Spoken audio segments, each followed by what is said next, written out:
What's good, everybody? It's your boy O'Shea Duke Jackson, back at it again with another collaboration. Make sure that you guys like and subscribe and hit the bell. But today we have a very lovely guest here. I'll let her explain who she is and what her channel is all about. Hey guys, so it's Melanie King. You can find me at Melanie King Official, and I'm a woman entering the manosphere, just trying to spread truth and light to a lot of the delusion that's out here that I'm seeing in modern dating, and specifically with modern women. That's really toxic and harmful, honestly. All right, we'll give her a round of applause. Okay, and so for guys who are thinking that she's coming into Manosphere to get some money from y'all, she got more money than you anyway. Trust me, I know. They're gonna talk about she's already very successful. She don't need our money at all. I can promise you that.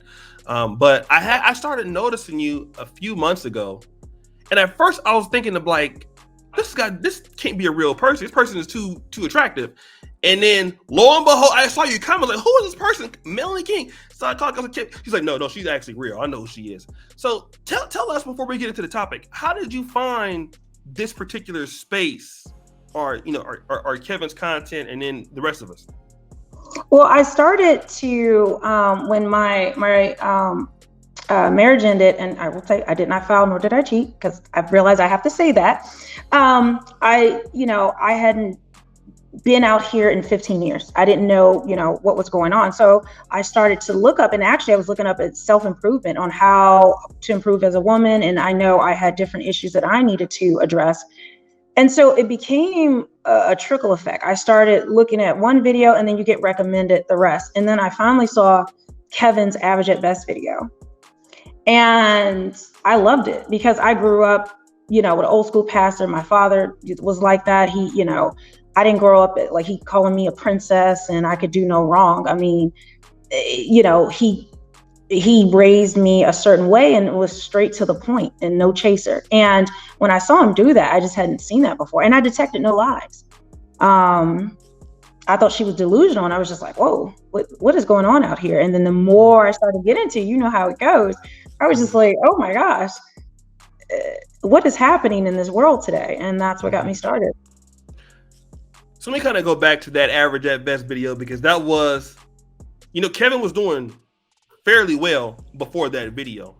But that was the video that I remember at the time. He had like 17,000 Instagram followers, and then after that, he was at 100,000 Instagram followers, and that was kind of like that video kind of catapulted him to the next level. But then I believe that you probably did like most of us. We went on a binge watching tear of Kevin, and it's easy for you maybe to see as a woman, identifying with the other person on the side of that screen. And then at certain points in certain conversations, as time went on, you said your feelings got hurt in some of these conversations, right? Absolutely. Why is that? Well, I'm 40 and I have 2 children from marriage. And so I had never I did not know, because you do not hear these messages, these voices. So it's just like women, I never listened to Derek Jackson, but there's a lot of the Derek Jackson delusion out here that, you find like, you age like fine wine and you get better. And then women, we have been taught to believe the more experience we have, the more this, that, and the other, that we're more valuable. Age doesn't matter, that this doesn't matter, having children doesn't matter. I did not realize it. And so hearing that for the first time, it was just like, I felt like I didn't have any value. I felt like, well, what's the point for me, for anything? And so that's what really hurt my feelings. But I kept listening despite that. So.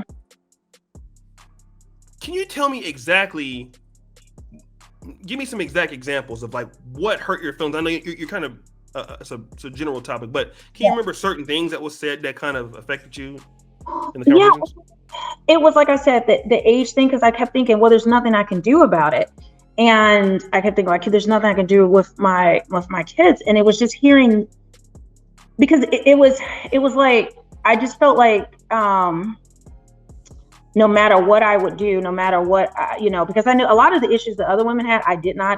That's just not wasn't my lifestyle, and I could see how they were messed up. But I just kept thinking, well, what hope is there for me? What can I do now? What possibly can make things better? Then also the weight thing. Now I've always been very fit. I used to do fitness modeling, but I had gained weight over the past 5 years, like about 10 pounds a year, like slowly. I went, especially when I had some success in my business, because I was just grinding all the time, and I just let things go. And then when you're married and things like that, I was slowly gaining. I was in the best shape of my life as a fitness model, even in marriage. But then I let other things start to slip, and I did not,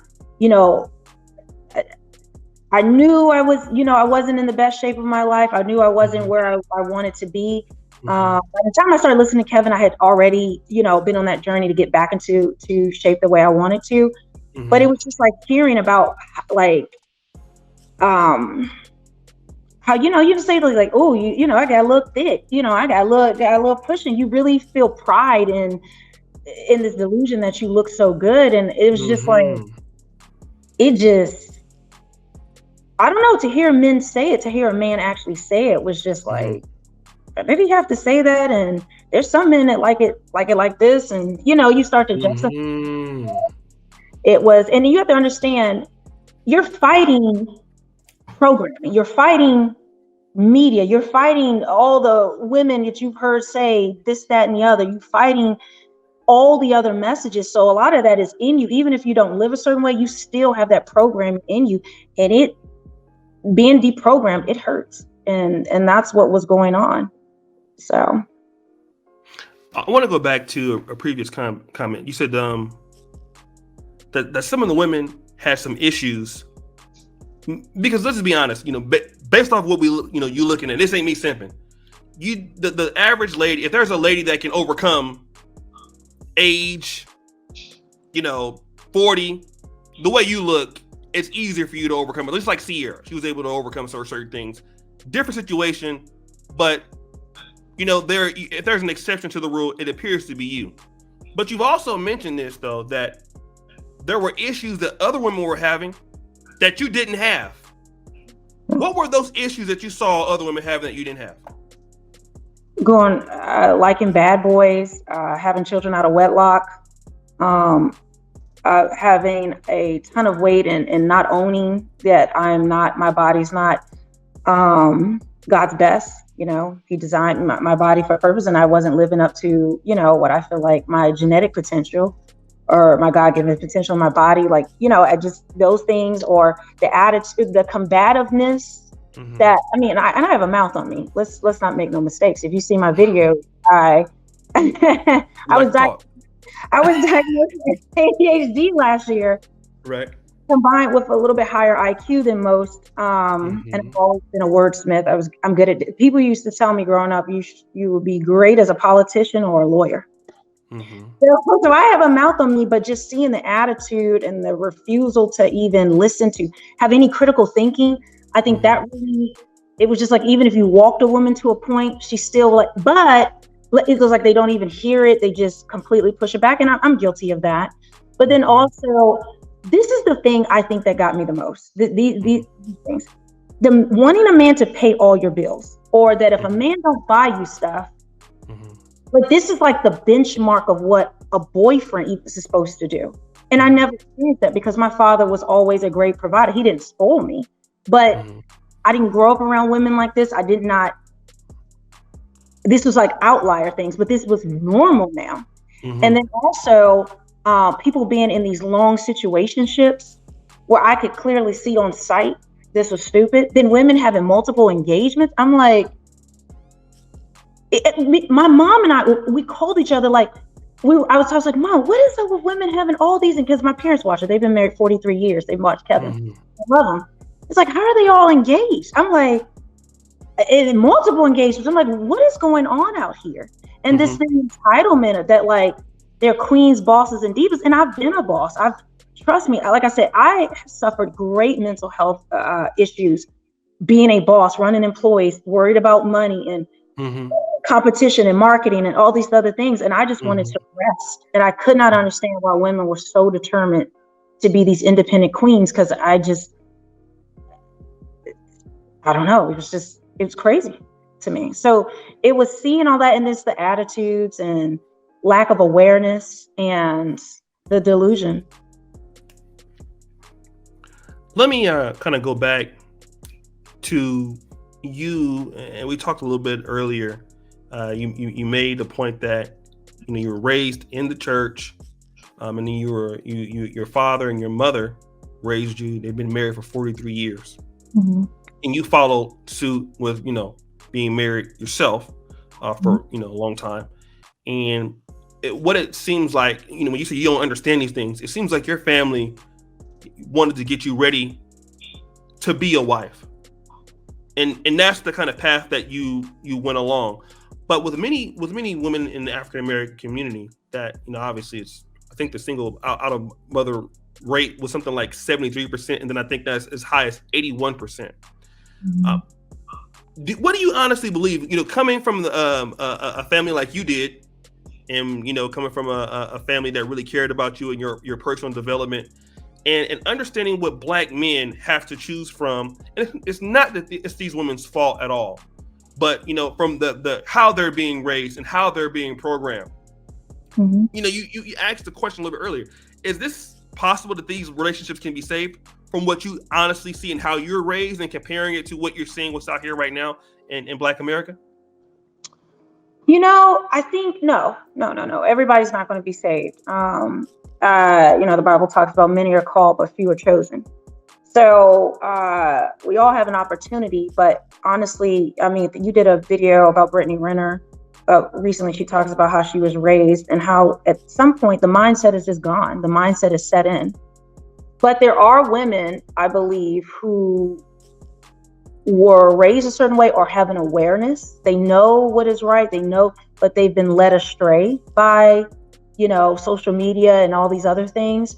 And I do believe that a lot of them will wake up and want to start doing these things. But the reality is, my parents didn't necessarily raise me to be a wife, but it was beat into my head about submission, about obeying your husband and things, because when you're raised in Southern Baptist or a very strict church, not like today. Today it's about feeling good in church most of the time.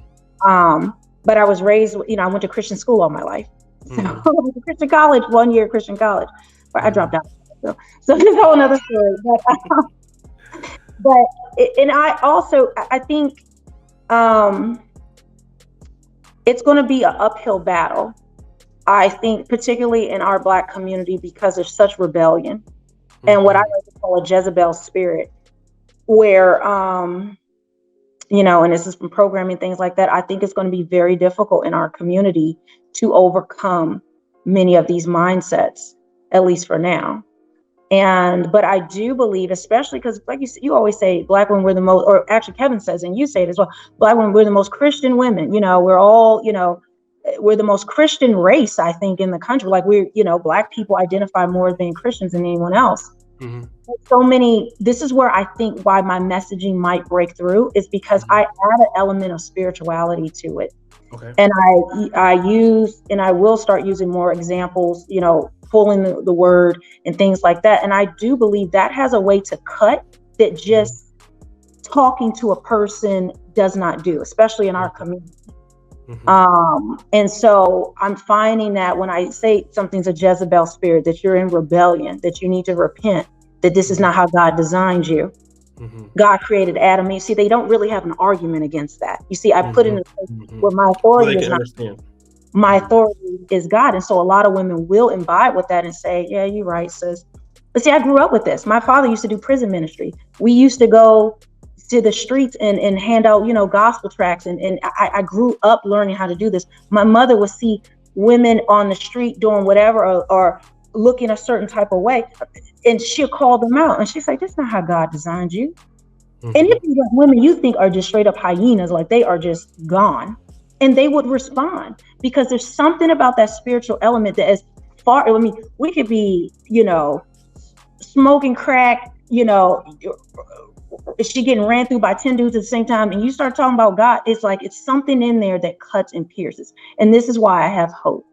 So like not getting to, I'm not trying to be a minister or nothing, like don't hold me to that. But you believe in all of us, it's going to take a super, just like slavery. I feel like I always tell people, how did we get out of slavery? How did we have this unity? And one of the things that was very important to us is our faith. And a lot of people don't understand how much that gave people like Harriet Tubman strength, that gave her to be able to speak those things and do certain things and to overcome. And that's us as a Black race. That's what kept us together as families. But the more and more we started accepting secularism and these modern feminist ideas and moved away from God, moved away from tradition, moved away from value that God designed, this is the result. So I think a lot of people, men in particular, you're going to have to understand this spiritual element is going to have to come in to cut and to pierce, because words alone are not going to do it. And even them destroying themselves, us destroying ourselves, it doesn't do it. But there is an element of that does work. Let me kind of talk about the manosphere, because there's a lot of guys that are in our generation. I know Obsidian recently did a show with I Am Courtney Michelle, and I did a video about Kevin Samuels and some of these new Philly followers. I mentioned you. I've mentioned people like Danica Marie, who was actually around, before Kevin on Facebook. I mentioned a myriad of content creators, and then there's this kind of idea that well, why are these women coming into this space? Why are these women coming in here? And I asked you that point blank. You remember before we start? So why are you here? And one thing you talked about that was very insightful is that I never really had a chance to hear the man's point of view until now, right? And let's talk about that, because it's important to understand that from your perspective. But before Kevin Samuels and guys like me, what did you think that men wanted? And then maybe after listening to some of the content creators and some guys in the communities, how has that changed your perception? I would say it has not changed what men want. Because like I said, I was even doing ministry in my 20s. I've been in and out of doing ministry for a long time. So I've always accepted the authority of men and understood what men want inherently, how they're designed, how God designed them, and what they need. And that men are the leaders and that they are the headship. So it wasn't that. It was hearing them talk about how bad it was, that they want these marriages, they want these relationships, they want this, but there's no marriageable women. And I was like, I find that hard to believe. There's a lot of pretty women. There's a lot of women, this, that, and the other. Because when you live kind of a little bit in a bubble, and especially once you get married, that's the other thing guys are going to have to realize. A lot of the good ones already got married. So the remnant that's left is it's a lot, because if a woman is operating like that, think about it. She probably is getting wifed up pretty fast. So the women that are left, when seeing that and seeing what they were asking for, some very basic things, I felt, and things that were natural and should be, but they weren't getting it. So it was hearing that they can't find that today, the thing that they actually want, that it is impossible to find just basic things. And then seeing the contrast of women, that city girl kind of mindset, flued out, someone paying all your bills and this, that, and the other, is what woke me up. Honestly, it wasn't hearing from men just what they want. It was that the fact it was almost like a diamond in the rough to find it. And I remember a time when it wasn't. Okay. Let me kind of go here with that. You are quite the social media expert. Maybe some people don't know that. You're quite the social media entrepreneur. And we were talking, and you're shocking me. I told you when I emailed, just like, wow, your thumbnails, I could tell that you know what you're doing. So you understand this business pretty well. And not only do you understand this platform, you understand other platforms. So let's leave the manosphere alone for a side, because you have a really good new career in doing reaction videos to people, and just leave Kevin out for right now. Yeah. On your own research on females' pages on TikTok and things like that, as far as entitlement, what were you finding on your own self about, how these women were interacting with men, what they were requiring from men on social media pages outside of even YouTube. Yeah, I mean, TikTok, I think, is the greatest blessing for what I'm doing, because you're actually hearing from women what they really think, and in mass, and so it was just the foolishness, like the thought process. There's no critical thinking. It was just hard to believe that women were so entitled. Like, there's one video I'm gonna do of a woman where she's just like, in order to date me, you're gonna have to send me your tax returns. I need to see your pay stub, W-2. I need a picture from top to bottom, a video around. I need you in like gray sweatpants so I can see what you, like she said. And I am serious. It is. And I kept seeing things like this. Tell me why, guys. When a guy is nice to me, I'm just like, I'm not feeling him. As soon as he cheats or something, I'm like, you're like, and then women just like, just accept it. It's hoe season, and it's always gonna be hoe season. Just hearing this is just like, there used to be a time when women were ashamed. They was embarrassing, but this is applauded and amen and somehow high fived. And so seeing that, I'm just like, and it's not just young women. I'm seeing older women talk like this, and it's just like, how do you think this is going to work out for you? I just saw how it was just illogical. Because they say, I can't find a good man because they're all dogs. And in the next video, you're talking about, I got money from him, money from him, money from, and then it's just like, how do you expect now that you're going to find a good man, like, or a man won't research this and see your TikTok or things like that? So it was this disconnect and this delusion that really got to me. And it's just, that's the other thing, the advice they're giving. It was so wrong. It was so backward. Can you give me an example of some of this bad advice? So it's just like, okay. Oh God, please. This woman may be my biggest nemesis.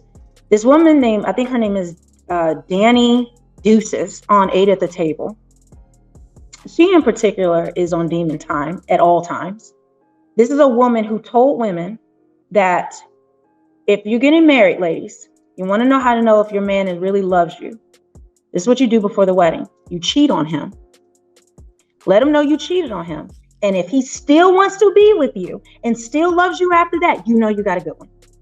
Another advice she gave, if you don't, she's like, listen, if your man does not let other men buy you stuff, he is selfish, because that's helping y'all come up. That's helping y'all do better. That's it. How can a man not do that? Then I did a video yesterday about how she's saying, we're talking about just 100 bodies does not make you a 304. 100 bodies is nothing, because as long as that doesn't make you a 304, because nobody knows. When it's the way you carry yourself. I don't carry myself like a hoe. So it's like it's by her logic, Jeffrey Dahmer wasn't a serial killer until he was caught. By that logic,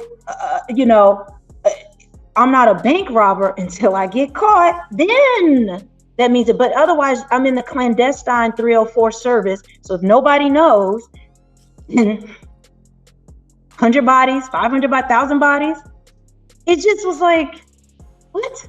What are you talking about? And then, seeing these other things, women want scammers, they want drug dealers, 9 to 5 guys are boring. And I'm just like, well, how do you think this is going to work out? So, those are the things that I saw. But her in particular, her advice is really deranged. So it's her and her ilk and people like that on TikTok. They just continue with this madness, and women are listening and think it's cute. You've now come into the, I would say, manosphere allied space with women, and you do get a lot of views. I know you have a really, really, really great channel. I was talking to SPK Speaks yesterday. He's like, yeah, man, her channel was blowing up, bro. Her channel was blowing up, and it is. I know that there's going to be some people that are going to, have some pushback because, you're kind of making manosphere related content. Some women might be threatened because you're pretty and things like that. I know that sometimes you even comment on my channel and then you get somebody like, why you here? People be getting mad and stuff like that. How have you taken that, being in the space? What has been your, interactions with people since you've been making content on this side now? or about some of the issues that men are having. What is how do you feel about your responses you've been getting? Oh, it's been excellent. I mean, clearly it's going to be a mostly man audience. Men are there and they are really responding. I mean, generously to me. The comments that I'm getting are all very positive, or men really sharing their feelings about things and really opening up. And that's what I wanted. They are, and I feel inspired to do the content more and more because, like I said, I've had some comments that's like, well, I wish there were more women listening to you because it's all men in your comments. I've had nothing. I had one person that said a pick Nisha. And I was just like, sis, do you really think I have to do this to get picked? And I don't mean that out of arrogance, but you need to use. Hello, tell them, but no, tell them. Just go ahead, be real. Like, I don't like, and I'm just to be honest. I'm just going to put this out here because I don't think people understand. So, like, at my age, at 40, because I have season tickets to different sports teams and things. I will have 22 and 23-year-old NBA players. Like, my nickname will be like, that's your wife. Like, that's the games they will talk about it. That's my wife. All these other things. And I'm 40 years old. And a lot of these women want access to men like that, or they'd be happy to do that. But I've chosen to actually like, no, that's not wise. I don't need to do this to get picked. I'm doing this because I feel like, one, God called me to do it. And two, quite frankly, I think it's selfish of me to have this knowledge or this gift that God has given me, and I'm using it just to do, just to entertain or just to be funny or just to do whatever. I feel as though this is what I'm supposed to do. And so the reaction has been great. I haven't had a lot of women come at me negatively. I'm sure it's coming. I'm sure people will try to do this and that to me, but I don't really care. I am having more women come in, actually, quality women who are leaving these comments. So I'm actually hoping through this process that I can help weed out the good ones. What the Bible talks about, sifting the chaff from the wheat, from the actual, who are actually the good women. Because I'm actually seeing for men, my channel, it may not ever be for women. I'm seeing men have hope. Like, they just felt like there were no women like this, but two, a Black woman, like, and a Black woman who, if I wanted to, I could have options in the streets. I could be in the streets. I could be a Brittany Renner type of person. I've been approached by that way by men of those caliber, and I'm not joking. So, but it doesn't mean anything to me, because what's a pretty face? What's another woman that looks good? There's a dime a dozen. There's a dime a dozen women who look far better than me. It's not about that. It's about, change and leaving a lasting legacy and making a difference. So I hope people can see that. And I that's really what I want to do. Because you reach a certain age, I will say, O'Shea, and you may feel this way. Philosophy talks about 40 is the beginning of life. 40 is like an important number. And my world rocked at 40. Like, I really 39 going into 40, but my 40th year, it was like, whoa, what has happened? Like, my whole world flipped upside down.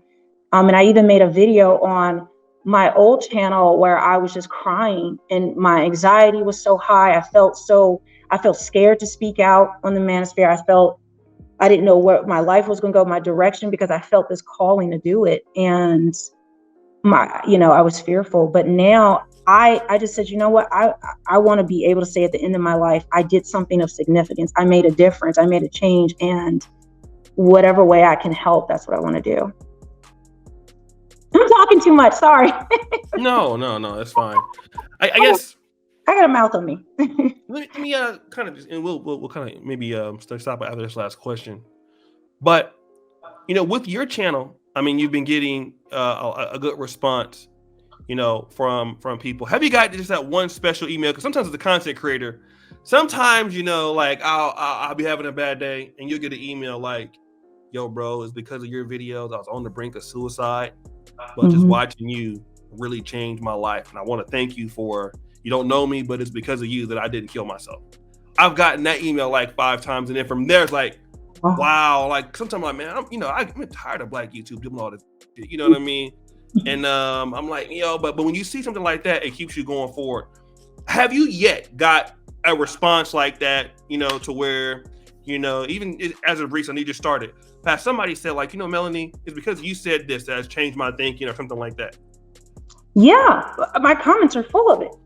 Like, it's like, whoa, like, I'm confused. Like, this is like, I can't believe I thought women like you didn't exist. I didn't have really hope out there. I mean, over and over, I'm seeing it in the comments and guys just expressing it in different ways. I was just talking to someone about it. I was just like, this has been shocking almost, how men are talking about how much it's changed them, and it's given them hope. Honestly, it's given them hope, and it's amazing to hear. Honestly, it's amazing to hear. And I don't even know if I were to work with women directly, even though I talk to women, I would actually hear those type of comments. And I'm grateful for it because it keeps me going. Honestly, I tell guys, I have actually written to, like, respond to comments like, I needed to hear this today, because even though I'm doing these videos, you don't know what I'm going through personally. You don't know. Sometimes my anxiety will get to me, or sometimes I feel doubtful. I feel like this video was terrible. No one's going to listen. It wasn't good, or whatever. And then I hear these comments. It's just like, I am starting to make a difference. And it's only been about 2 weeks. So I'm excited to see, what else would happen,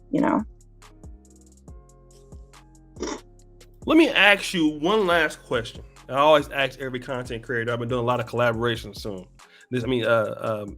this season. But what is the reason why somebody should subscribe to the Melanie King YouTube channel? Kim, give me some dang music. Go ahead. Well, Melanie King Official, which I'm mad at you, O'Shea, because you put up the videos of me crying and looking a mess in my old channel when you did your thing. I was like, why do you choose the new stuff where I'm looking somewhat presentable? But I will say, if you want to hear a different perspective, not just a woman's perspective, but I would say somebody who's able to see both sides of things and actually talk to women on a level that I think many of them can understand and really are going to have a hard time rebutting. Because I try to make my arguments or the points that I'm making holistic and speak with an authority that they really can't combat, because it's principles and philosophy and biblical principles and business principles, things that are just not, I don't see that out there a lot. And also trying to help walk people through critical thinking and how the things that they're talking about yield no results.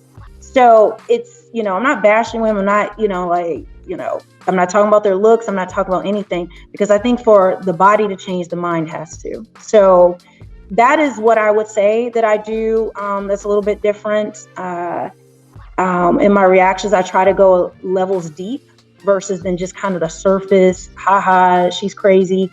I try to take it to another level. And hopefully, I don't know, hopefully it works.